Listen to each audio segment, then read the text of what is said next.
নমস্কার দর্শক বন্ধু, আমি দাসুজামা ব্লগস। আজ আমি দেখো ঠাকুরঘরে চলে এসেছি এবং তোমাদের একটা খুব সুন্দর টোটকা দেখাবো। এই টোটকাটা করলে প্রতিদিন নয়, প্রত্যেক মঙ্গলবার এই টোটকাটা করো, দেখো তোমার গৃহে খুব মঙ্গল হবে। এবং প্রত্যেক সনাতনী হিন্দু ধর্মের মানুষরাই এই প্রদীপ জ্বালায়। প্রদীপ হচ্ছে পজিটিভ শক্তিতে ভরপুর। প্রদীপ জ্বালালে, আর ঘিয়ের প্রদীপ জ্বালালে তো আর কিছু কথাই নেই, প্রচুর অক্সিজেন পরিমাণ বাড়িয়ে দেয় গৃহের এবং সমস্ত পজিটিভ শক্তি গৃহে প্রচুর দেয়। তাই এবং বাস্তুদোষ, নেগেটিভ এনার্জি, কালা জাদু, টোনাটকা কেউ কিচ্ছু করতে পারবে না যদি এই ক্রিয়াটি করো। আমি আজকে তোমাদের একটা দারুণ টোটকা দেখাবো। দেখো, এই যে প্রতিদিন তোমরা তো প্রদীপ জ্বালাও, এই দেখো প্রদীপ তো প্রতিদিনই জ্বালানো হয়। যাই হোক, আমি প্রতিদিনের মতো আজকেও প্রদীপ জ্বালিয়েছি। প্রদীপ জ্বালানোর এই যে পোড়া সলতে পাওয়া যায়, দেখো পোড়া সলতে যেটা অবশিষ্টাংশ থাকে, প্রদীপ তো জানো যে প্রচুর পজিটিভ শক্তি বহন করে গৃহে প্রদীপ জ্বালালে। সকাল এবং সন্ধ্যা প্রদীপ জ্বালালে খুবই মঙ্গল, এবং ব্রহ্ম মুহূর্তটাও যদি প্রদীপ জ্বালাতে পারো অত্যন্ত শুভ ফল পাওয়া যায়। যাই হোক, দেখো আমি প্রতিদিন 7 দিনে দুবেলার যে প্রদীপের সলতে থাকে তুলসী তলার, এবং আমার গৃহদেবতা ঠাকুর ঘরের যে প্রদীপের সলতে থাকে সেই সলতেটা আমি জমিয়ে রেখেছি। এই সলতেটা দেখো আমি এইখানে দিয়ে দেবো। প্রত্যেক মঙ্গলবার আমি এই ক্রিয়াটি করি, তোমরাও কিন্তু করতে পারো। করলে কিন্তু গৃহের মঙ্গলই হবে, কোনো অমঙ্গল হবে না। এই দেখো, এবং এই যে আমি যেসব জিনিসগুলো দেখাচ্ছি প্রত্যেকটা জিনিসই হচ্ছে পজিটিভ শক্তিতে ভরপুর। এটা হচ্ছে এলাচ, দারচিনি, এটা হচ্ছে এলাচ এবং লবঙ্গ। এলাচটা অবশ্যই সবুজ এলাচ হলে খুব ভালো হয়। আর দেখো, দুটো তেজপাতা, নিখুঁত তেজপাতা নিতে হবে, কিন্তু খুঁত কোনো জিনিসটা নিলে হবে না। লবঙ্গও নিতে হবে। আমি দুটো এলাচ দিয়ে নিলাম, দুটো এলাচ দিয়ে দিলাম, এবং লবঙ্গ ফুলযুক্ত দেবে। এলাচ ফেলাচ যেটাই দাও কোনো খুঁত দেবে না, ফাটাফুটি দেবে না, খুব সুন্দর ফুলযুক্ত দুটো এলাচ দিলাম। আর এই দেখো কর্পূর, কর্পূর পিস পিস করা যে কর্পূর থাকে সেই কর্পূরটা দিয়ে দিলাম। এরপরে আমি কিছুটা, এই দেখো দুটো টুকরো দারচিনিও দিয়ে দেবো, দুটো টুকরো দারচিনি দিয়ে দেবো। প্রত্যেকটা জিনিস কিন্তু পজিটিভ শক্তিতে ভরপুর। এই জিনিসটা প্রতিদিন না, প্রত্যেক মঙ্গলবার যদি করতে পারো, তোমার গৃহে কিন্তু কোনো রকম নেগেটিভ এনার্জি থাকবে না। এরপর দিলাম ধুনো, দেখো কিছুটা ধুনেও দিয়ে দেবো। প্রত্যেকটা জিনিসই তো তোমরা জানো যে মঙ্গল করে গৃহের। তেজপাতা দিয়ে দিলাম দুটো। এরপর দেবো একটু ঘি, অবশ্যই ঘি দেবে, সলতেতে তো ঘি থাকেই। এরপরে দেখো একটু ঘিও দিয়ে দিলাম। ঘিটা কিন্তু যত পুরনো হবে ততই ভালো, কোনো অসুবিধা নেই।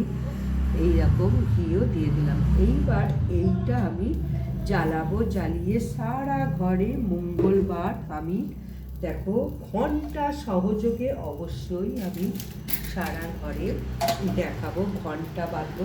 আর এই দেখো, তোমাকে তো দেখানো হলো না, এইটা হচ্ছে কর্পূর। কর্পূরটা হবে পিস পিস করা, এরকম কর্পূর থাকবে, ভীমসেনের কর্পূর, পিস পিস করা কর্পূর হলেই ভালো। ও 4 চৌকো যে কর্পূরগুলো থাকে বক্সের মতো, ওগুলো কিন্তু পুরোটাই মোম। তাই এইভাবে তোমরা প্রত্যেক মঙ্গলবার এই ক্রিয়াটি করো। আর শনিবার আর বৃহস্পতিবার আমি যা যা দিয়েছি সবটাই দেবে, শুধু ওই সলতেটা দেবে না, তার বদলে ছোবড়া দিয়ে দেবে। ছোবড়া দিয়ে এইসব যাবতীয় জিনিস দিয়ে শনিবার আর মঙ্গলবার দেবে। আর শনিবারে একটু কালো তিল দিয়ে দেবে। কালো জিনিস পোড়ানো খুব ভালো, শনি মন্দিরে গিয়ে পোড়ালেও ভালো এবং বাড়িতে পোড়ালেও খুব ভালো। কালো তিল মহাদেবের মন্দিরেও তুমি প্রদীপের সঙ্গে দিতে পারো।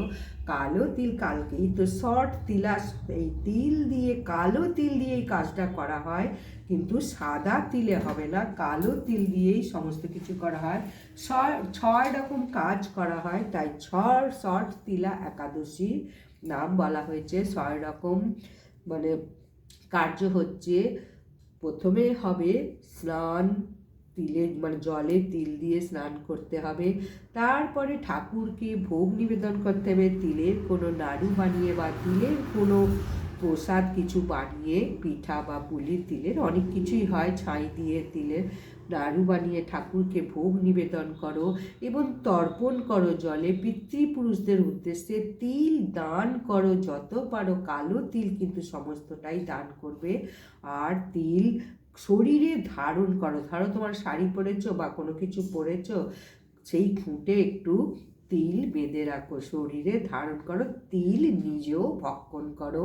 কালকে শর্ট তিলা একাদশীর দিন তিল দিয়ে 6 রকম উপায় করবেই এবং ব্রহ্ম মুহূর্তে উঠে অবশ্যই স্নান সেরে মানে গোবিন্দকে তুলসী পাতা অর্পণ করবে।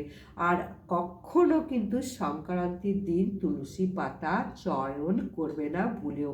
আরও অন্যান্য দিন তো চয়ন করতে নেই, সেগুলো তো আগে বলে দিয়েছে ভিডিওতে। যাই হোক, কাল হচ্ছে সংক্রান্তি, ভুলেও কিন্তু তুলসী পাতা চয়ন করবে না, তুলসী গাছে হাত দেবে না। জল সিঞ্চন করতে পারো, 365 দিনই জল দিতে পারো, কিন্তু চয়ন করবে না বা গাছে হাতও দেবে না। যদি তুলসী পাতা না থাকে, মাটিতে যে তুলসী পাতা পড়েছে সেই তুলসী পাতা তুলে এনে ভগবানের চরণে দাও, কিন্তু কখনো গাছে হাত দেবে না। তাহলে দেখো আমি এখন এইটা জ্বালিয়ে দিচ্ছি, তারপরে সারা শরীরে মানে সারা ঘরে ঘন্টা বাজিয়ে আমি এই প্রত্যেকটা দরজা জানলা সমস্ত বন্ধ করে দেবে, শুধু সামনের দরজাটা, সদর দরজাটা খুলে রাখবে। সমস্ত কিছু কিন্তু দক্ষিণ দিক দিয়ে নেগেটিভ এনার্জি বেরিয়ে যাবে এবং পজিটিভ এনার্জি বা পজিটিভ শক্তি তোমার গৃহে ভরপুর হয়ে থাকবে। কেউ কোনো টোটকা বা কালা জাদু কিচ্ছু করতে পারবে না, যদি এই উপায়টা প্রতিদিন নিয়মিত করো।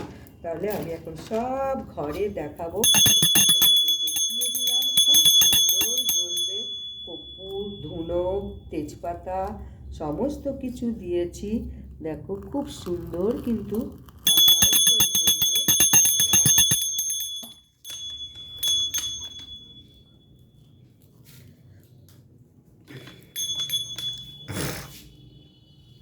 আমি এখন সারা ঘরে ঘন্টা সহযোগে কিন্তু দেখাবো।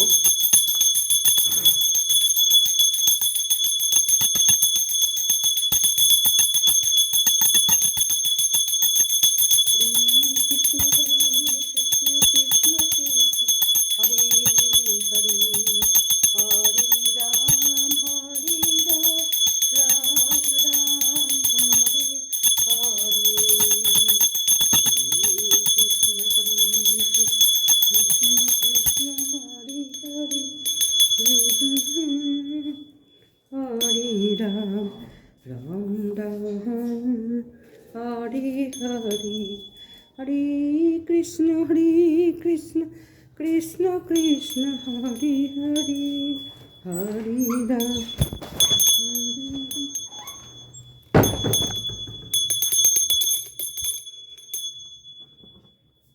ओम नमो शिवाय, नमो शिवाय, नमो शिवाय, नमो शिवाय। সমস্ত ঘরের কোনায় কোনায় দেখিয়ে দেবে, দরজা জানালা কিন্তু বন্ধ রাখবে। আর ক্রিয়াটি করবে ঠিক সন্ধেবেলা, অন্য কোনো সময় করার দরকার নেই, দুপুরবেলাও না, ভোরবেলাও না, ঠিক জিনিসটা করবে সন্ধেবেলা।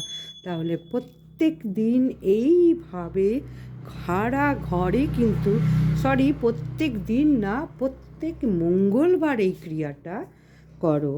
আর শনিবার বৃহস্পতিবার বলেই দিলাম কি করবে। এইভাবে সারা শরীরে পুরো সারা বাড়িতে মাতা তুলসীর কাছে চলে এসেছি। মাতা তুলসীর কাছেও একটু দেখিয়ে দিলাম। আর মাতা তুলসীর কাছে সারা রাত্রি যদি এই শঙ্খটা রাখো না, খুব খুশি হবে মাতা তুলসী মহারানী। এই দেখো আমি মাতা তুলসী মহারানীর কাছে শঙ্খটা রেখে দিয়েছি। দেখেছো শঙ্খটা মাতা তুলসী মহারানীর কাছে রেখে দিয়েছি। সারা রাত তুলসী দেবীর কাছে শঙ্খ রাখা অত্যন্ত শুভ। একটা আলাদা শঙ্খ রাখতে পারলেও খুব ভালো হয়, কারণ শঙ্খচূড় ছিলেন বৃন্দা দেবীর স্বামী। আর শঙ্খচূড়ের হত্যার পর তার হাড় থেকে এই শঙ্খ উৎপন্ন হয়েছে, এটাই শাস্ত্র বলছে। এবং শঙ্খচূড়ের স্ত্রী বৃন্দা দেবীকে শ্রীকৃষ্ণ মর্তে পাঠিয়েছেন। প্রত্যেক ঘরে ঘরে তুলসী মাতার মানে বৃক্ষরূপে প্রত্যেক ঘরে ঘরে পূজা হবে, এই জন্য মর্তে পাঠিয়েছেন। শ্রীকৃষ্ণর আশীর্বাদে তুলসী গাছ রূপে প্রত্যেক হিন্দু সনাতনী ধর্মে বাড়িতেই গাছটা অবশ্যই থাকে। তাহলে দেখো এরপরে এই যে একটা ভস্য বা ছাই হবে, এটা তুমি কিন্তু রেখে দিতে পারো। রেখে দিয়ে এটা কোনো শুভ কাজে গেলে অবশ্যই টিকা পরতে পারো। বাচ্চাদের যদি কপালে দাও কোনো সময় নজর লাগবে না। নজর দোষও মানে কেউ নজর দিতে পারে, বাচ্চাদের সবসময় তো নজর দেয়, তাই কেউ নজরও দেবে না যদি এইভাবে মানে টিকা লাগিয়ে দাও। শেষে যে অবশিষ্ট অংশই জ্বলার পরে একটা দেখবে ভস্য মতো হয়ে থাকছে, সেইটা যদি তুমি রেখে দিয়ে একটা কাগজে মুড়ে রেখে দিয়ে কোনো শুভ কাজে বাড়িতে কেউ যাচ্ছে, এই মানে ভস্যের টিকা পরিয়ে তুমি সেই শুভ কাজে পাঠাতে পারো। আর প্রতিদিন যাদের বাড়িতে বাচ্চা আছে তারা কিন্তু এই ভস্য প্রতিদিন কপালে লাগাতে পারো, তাহলে কোনো সময় নজর দেবে না কেউ। তাহলে ভিডিওটা যদি ভালো লাগে লাইক সাবস্ক্রাইব শেয়ার করে দাও। দেখো কতক্ষণ জ্বলছে। আমার কিন্তু অনেক মানে সলতে জমে সারা সপ্তাহে। তুলসী গাছে দিই, তারপরে ওদিকে ঠাকুর ঘরে দিই সকাল এবং সন্ধ্যা, তাই অনেক বলতে জমে। আর এই বলতেটা পজিটিভ এনার্জিতে ভরপুর বলেই দিলাম। তাই প্রত্যেকে এই জিনিসটাকে ফেলে না দিয়ে শুভ কাজে লাগাও। প্রত্যেককে আবারও বলবো, ভিডিওটা যদি ভালো লাগে লাইক সাবস্ক্রাইব শেয়ার করে দাও বেশি বেশি লোককে, যাতে তারাও উপকৃত হয়। এই ক্রিয়াটি করে বাড়িতে এই ক্রিয়াটি করো, সমস্ত টোনা টোটকা বাস্তুদোষ নজর দোষ কেটে যাবে। যেমন লেবু লঙ্কা ঝোলালে নজর দোষ কেটে যায়, ঠিক এই ক্রিয়াটি করলেও নজর দোষ কেটে যায়। নমস্কার, বিদায়। ভিডিওটা ভালো লাগলে লাইক সাবস্ক্রাইব শেয়ার করে দিও।